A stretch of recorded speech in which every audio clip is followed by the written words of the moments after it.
வணக்கங்க. பிரணீதா வீட்டு சமையலுக்கு உங்களை அன்போடு வரவேற்கிறோம். இன்றைக்கி நம்ம என்ன செய்ய போகிறோம்னு பார்த்தீங்கன்னா, ஒரு நல்ல மிளகு சிக்கன் கிரேவி தக்காளி ரசங்க. அதான் இப்போ இன்றைக்கி நம்ம பண்ண போகிறோம். அதை எப்படி பண்ணலான்னு பார்க்கலாங்க.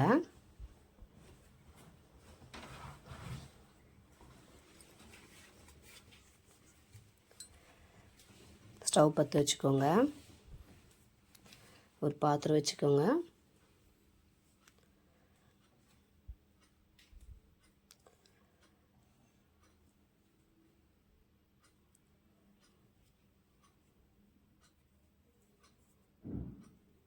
எண்ணெய் ஊற்றிக்கலாங்க.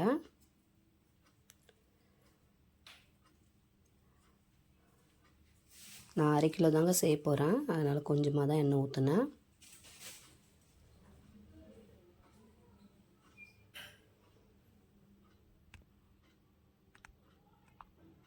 சோம்பு போட்டுக்கலாங்க. சின்ன ஸ்பூனில் 1 ஸ்பூன் சோம்பு,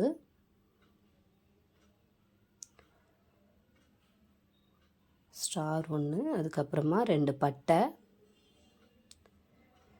2 லவங்கங்க. இதுவுமே நான் கொஞ்சம் கொஞ்சம் தான் சேர்த்துருக்கேன், நிறைய சேர்க்கலைங்க.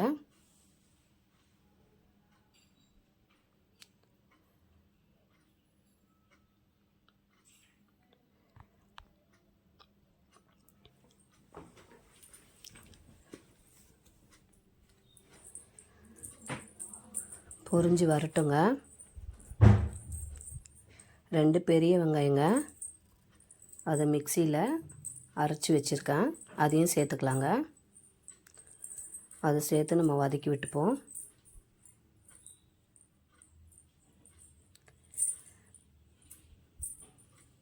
வெறும் மிளகு சீரகம் மட்டும் போட்டால் நான் கொஞ்சம் இதுவாக இருக்குங்க, அதனால் இந்த மாதிரி அரைச்சி சேர்த்துக்கிட்டோம்னா நல்லாயிருக்கும்.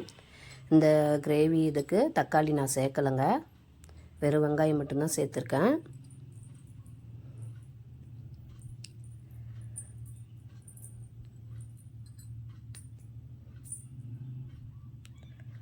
நல்லா ஒரு கோல்டன் ப்ரௌன் கலர் ஆகட்டுங்க.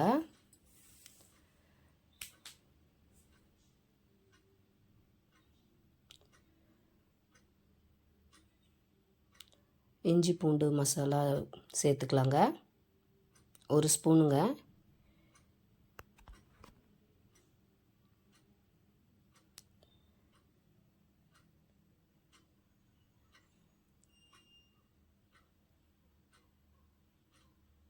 அதையும் நம்ம சேர்த்து வெங்காயத்தோடு நல்லா வதக்கி விட்டுக்கலாம். அந்த பச்சை வாசனைலாம் நல்லா போய் வெந்து வந்தோடனே கருவேப்பிலை சேர்த்துக்கலாங்க.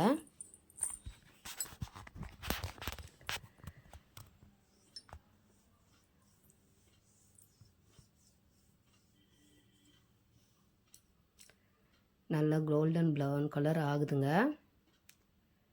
மஞ்சத்தூள் சேர்த்துக்கலாங்க. அதுவுமே 1/4 டீஸ்பூன் சேர்த்துருக்கேங்க, அது போதுமான அளவு.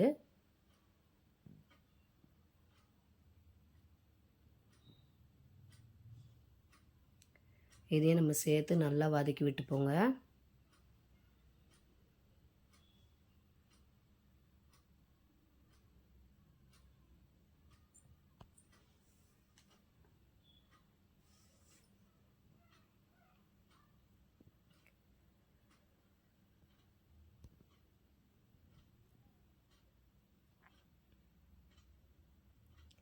நம்ம கழுவி வச்ச சிக்கனை சேர்த்துக்கலாங்க.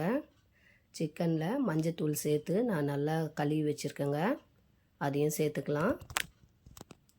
எப்பயுமே வாங்கினீங்களா மட்டன் சிக்கன் மீன் இதெல்லாம் வாங்கினீங்களா மஞ்சத்தூள் போட்டு கழுவி வச்சுக்கோங்க, அப்போ எந்த வாசனையும் வராது, நல்லாயிருக்குங்க. நம்ம செய்யும் போது எந்த ஸ்மெல்லும் வராதுங்க அதிலிருந்து.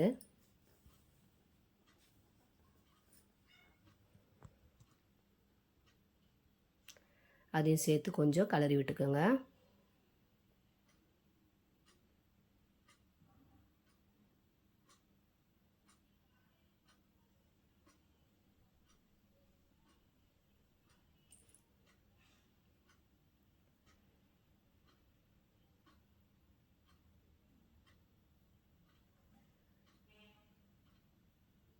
நல்லா வெந்து வரட்டுங்க. வெந்து வந்ததுக்கப்புறமா நம்ம தேவையான அளவு உப்பு சேர்த்துக்கலாங்க. உப்பு பார்த்து சேர்த்துக்கோங்க.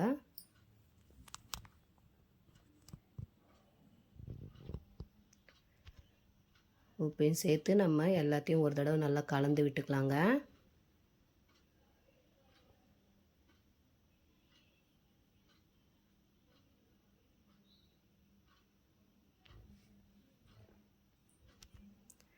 எல்லாம் சேர்த்து நல்லா வெந்து வருதுங்க.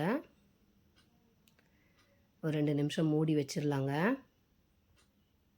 சிக்கன்லேயே தண்ணி வருங்க, அந்த தண்ணியில் தான் வெந்துட்டுருக்கு. இப்போ பார்க்கலாங்க. பாருங்கள், நம்ம தண்ணி எதுவும் சேர்க்கலை, அதுலேயே கொஞ்சம் வெந்துருச்சு. சிக்கன் வேக ரொம்ப நேரம் ஆகாதுங்க, கொஞ்சம் நேரம்தான் ஆகும்.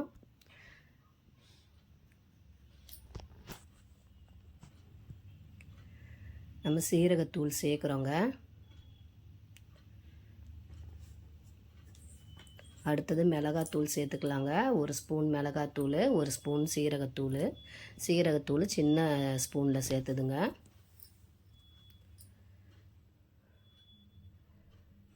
ரெண்டு ஸ்பூன் அளவுக்கு மிளகுத்தூளுங்க. இது எல்லா மசாலாவுமே நான் வீட்டிலையே ரெடி பண்ணி அரைச்சதுங்க. எதுவுமே பாக்கெட்டு மசாலா கிடையாது. மிளகாத்தூள், மஞ்சத்தூள், சீரகத்தூள், மிளகுத்தூள் எல்லாமே நான் வீட்டில் அரைச்சதுங்க.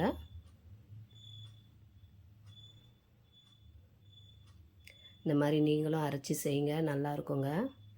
பாக்கெட்டில் அவ்வளோ நல்லது இல்லைங்க, அவங்க என்ன சேர்க்குறாங்க என்னன்னு தெரியல.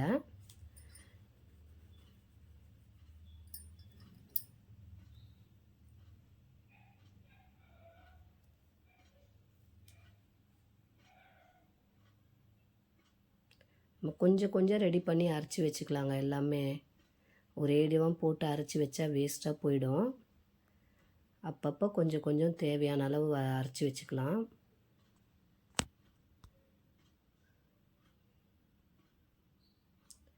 நல்லா வெந்து வருதுங்க.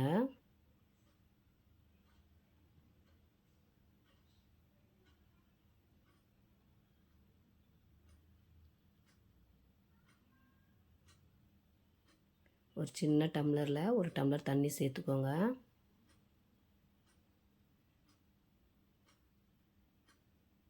மூடி வச்சுக்கலாங்க.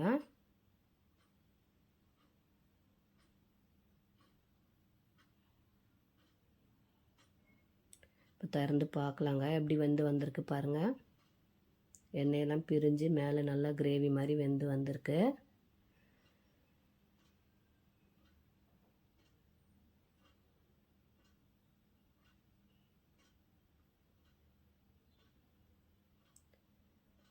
நல்ல ஒரு கிரேவி பதத்துக்கு வந்துருச்சுங்க. இப்போ எப்படி இருக்குன்னு பார்க்கலாங்க. தண்ணியெல்லாம் வற்றிருச்சு, நம்ம ஊற்றின தண்ணியெல்லாம். நம்ம சேர்த்த மசாலா தாங்க இருக்குது.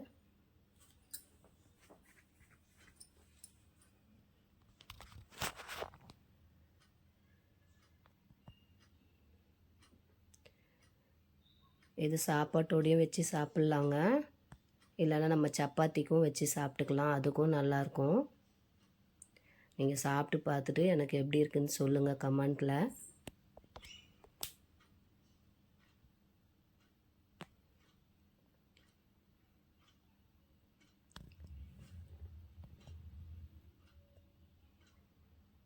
நல்லா வெந்து ரெடி ஆகிடுச்சுங்க.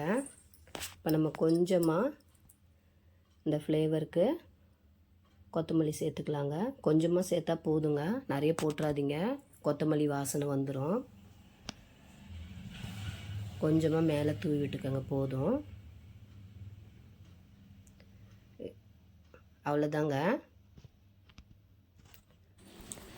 வாங்க அடுத்தது தக்காளி ரசம் எப்படி வைக்கலான்னு பார்க்கலாங்க.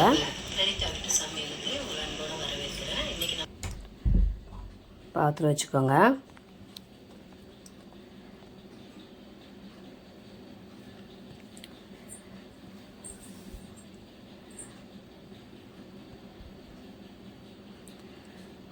பாத்திரம் நல்லா சூடானோன்னே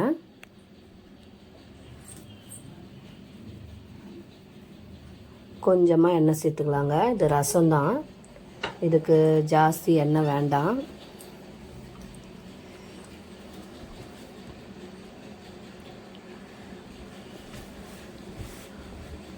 ஒரு அரை ஸ்பூன் கடுகு போட்டுக்கலாங்க. கடுகு நல்லா பொரியட்டும்.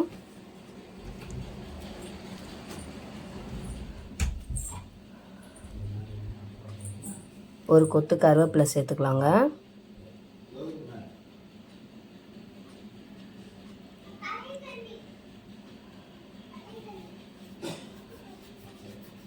ரெண்டு பச்சை மிளகாய் காஞ்ச மிளகாய் சேர்த்துக்கலாங்க.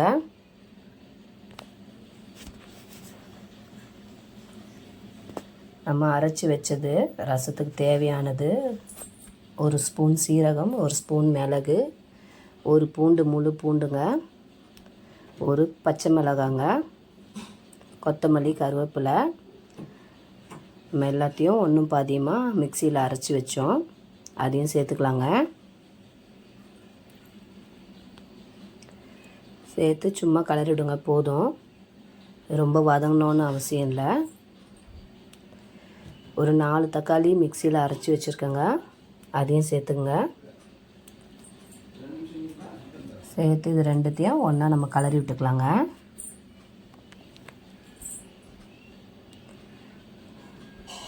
கொதிக்கலாம் வேண்டாங்க.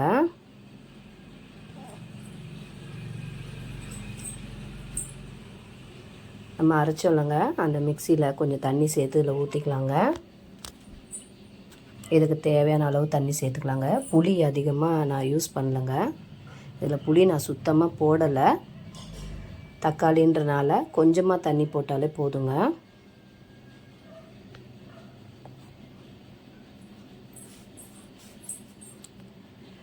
ரசம் எப்பவுமே கொதிக்கக்கூடாதுங்க.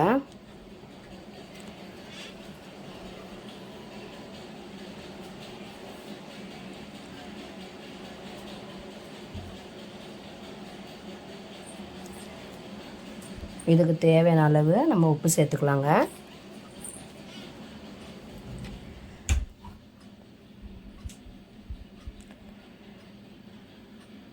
இதை சேர்த்துட்டு கொஞ்சம் பக்கத்துலேயே நிற்கலாங்க. மஞ்சத்தூள், பெருங்காயம் எல்லாம் சேர்த்துக்கலாங்க. ரசம் வைக்கும் போது மட்டும் பார்த்துக்கோங்க, அது நுர வரும்போதே நம்ம ஸ்டவ் ஆஃப் பண்ணிடணுங்க. கொதிச்சதுன்னா நல்லா இருக்காது. நீங்கள் இந்த ரசம் வச்சு பார்த்துட்டு எனக்கு கமெண்ட் பண்ணுங்கள் எப்படி இருக்குன்னு சொல்லி. கொஞ்சம் கொத்தமல்லி, கருவேப்பிலை சேர்த்துக்கலாங்க.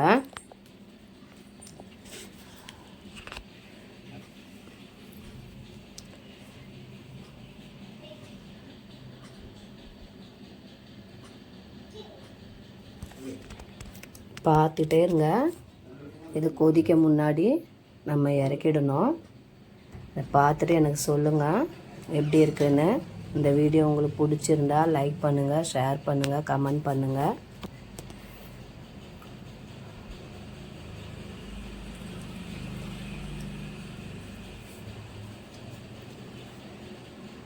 இது சாப்பிட்டு பார்த்துட்டு எனக்கு எப்படி இருக்குன்னு சொல்லுங்கள்.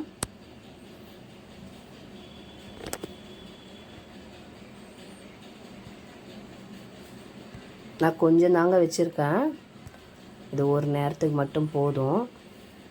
ரொம்பவே நல்லாயிருக்குங்க, நீங்கள் வச்சு பாருங்கள். ரொம்ப சிம்பிளான ரசம் இது, குழந்தைங்க கூட நல்லா விரும்பி சாப்பிடுவாங்க. இதில் ரொம்ப காரம் எதுவுமே இருக்காது.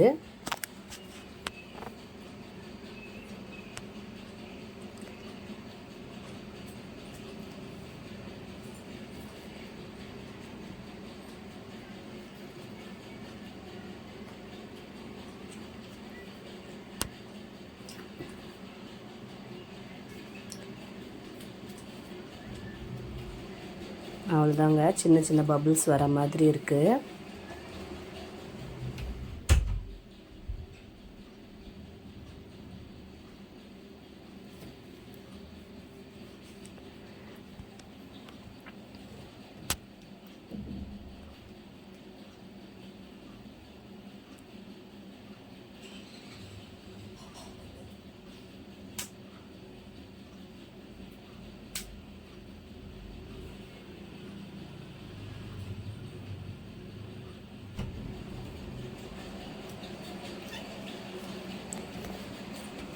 நம்ம ஆஃப் பண்ணிடலாங்க.